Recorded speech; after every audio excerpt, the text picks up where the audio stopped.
Ihabol naman natin ang report mula kay Aris number 12 Manang Milky Rigunan.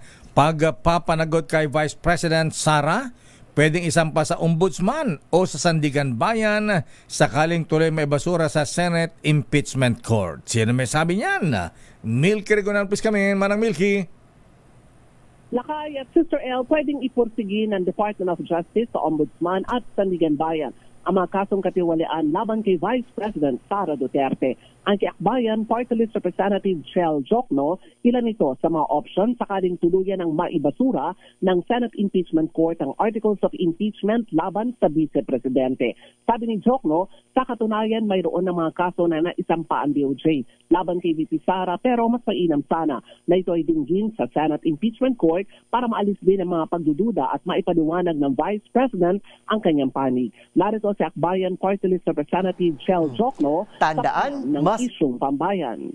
Parang meron na rin yatang mga nakasalang na case sa Department of Justice.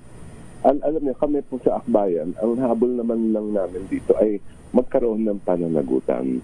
Yun mula sa una hanggang sa ngayon, yan talaga ang aming layunin. Kasi pag sinabi natin yung mga matatas na opisyal na ating pamahalaan, ay hindi naman basta-basta pwedeng maupo ang mga nakaupo dyan na walang pananagutan.